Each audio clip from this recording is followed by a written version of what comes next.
The book of Joshua. Let's back up and remember the story so far. So God chose Abraham, and then his family became the people of Israel, who are then enslaved down in Egypt. And so through Moses, God rescued Israel out of Egypt. He made a covenant with them at Mount Sinai, and he brought them through the wilderness. So Israel then camped outside the promised land, and Moses called them to obey God's commands so that they could show all the other nations what God is like. The book of Joshua picks up right after Moses has died and Israel's ready to enter the land. So the story of Joshua is designed with four main movements. Joshua first leads Israel into the promised land, and then once they're there, they meet all this hostility from the Canaanites, and so they engage them in battle. Then after their victories, Joshua divides up the promised land as the inheritance for the 12 tribes, and then the book concludes with these final speeches that Joshua gives to the people. So let's dive in and we'll see how all of it flows together. The first section begins with Moses' death, and Joshua is appointed as Israel's new leader. And the author intentionally presents Joshua as a new Moses. So like Moses, Joshua calls the people to obey the Torah, which means the covenant commands that they were given at Mount Sinai. And then Joshua sends spies into the land, just as Moses did back in Numbers chapters 13 and 14, except it goes way better this time. In fact, even some Canaanites turn and follow the God of Israel. Joshua then leads all Israel across the Jordan River and into the land. Just like the sea parted for Moses in the Exodus, so here the river Jordan parts and the priests carry the Ark of the Covenant across, leading all Israel with them. Now, in chapter 5, the story transitions. So the people look back to their roots as God's covenant people, and so the new generation is circumcised and they celebrate their first Passover in the land. But then they turn and prepare to go forward. And Joshua has this crazy encounter with a mysterious warrior, who, it turns out, is the angelic commander of God's army. And Joshua asks, "Are you for us or are you for our enemies?"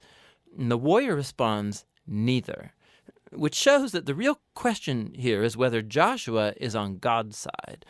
It makes clear that this whole story is not about Israel versus the Canaanites. Rather, this is God's battle, and Israel is going to play the role of spectators or sometimes supporters in God's plan, which leads to the next section. We find stories about all these conflicts that Israel had with different Canaanite groups. And the first part retells the story of two battles in detail, and that's followed by a series of short stories that condense years of battles into a few brief summaries.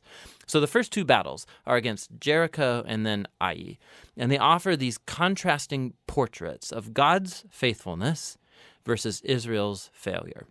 At Jericho, Israel is to take a completely passive approach. So they let God's presence in the ark lead them around the city to music for 6 days. And just like Rahab turned to the God of Israel, maybe the people of Jericho would do the same, but they don't. And so on the 7th day, the priests blow the trumpets and the walls come falling down, leading Israel to victory. The point of the story is that God is the one who will deliver his people. Israel simply needs to trust and wait.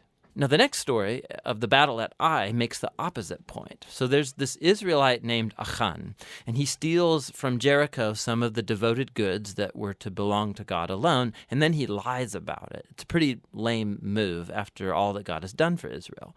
And so Israel goes into battle with the city of Ai, and they're totally defeated. And it's only after humble repentance and severely dealing with Achan's sin that Israel gains victory. And so together, these two stories, they're placed right up front to make an important point. If Israel is going to inherit the land, they have to be obedient and trust in God's commands. They don't get special treatment. Now, the second part of this section begins with the Gibeonites, a Canaanite people group, and they do just what Rahab did as they turn to follow the God of Israel and they make peace with Israel. This is in contrast to all of these other Canaanite kings who start to form alliances and coalitions, and they want to destroy Israel.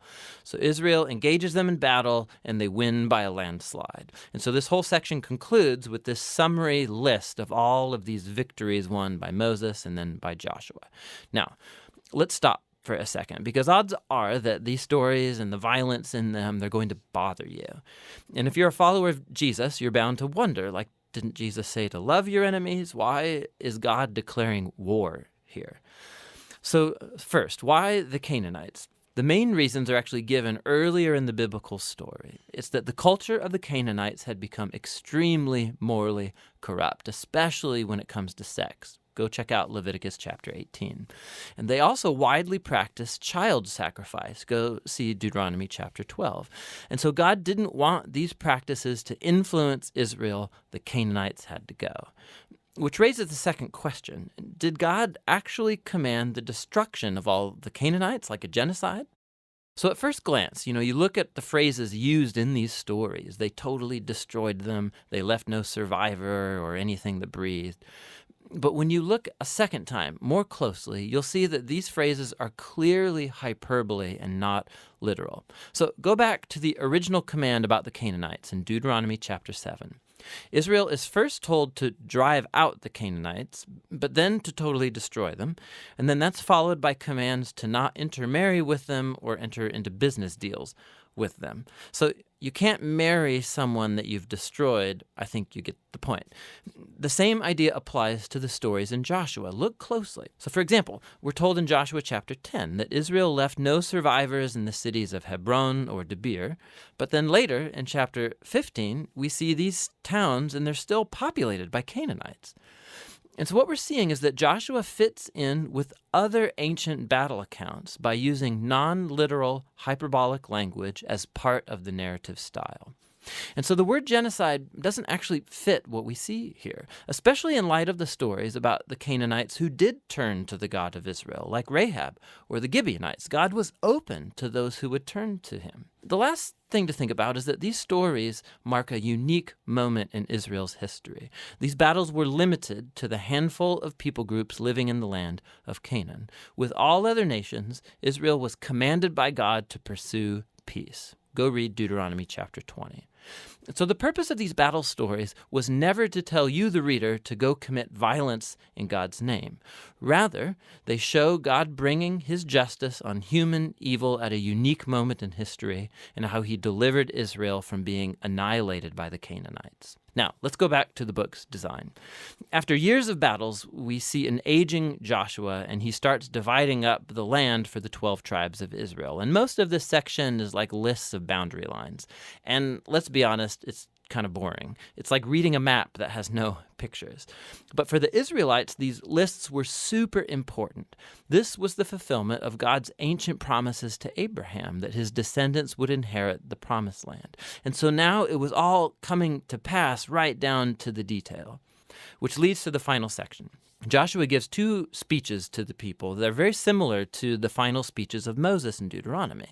Joshua reminds them of God's generosity, how he brought them into the land and rescued them from the Canaanites. And so he calls them to turn away from the Canaanite gods and be faithful to the covenant they made. If they do, it will lead to life and blessing in the land. But if they're unfaithful, Israel will call down on itself the same divine judgment that the Canaanites experienced. They'll be kicked off the land into exile. And so Joshua leaves Israel with a choice. What is Israel going to do? That's the big question that looms as the story ends, and that's the book of Joshua.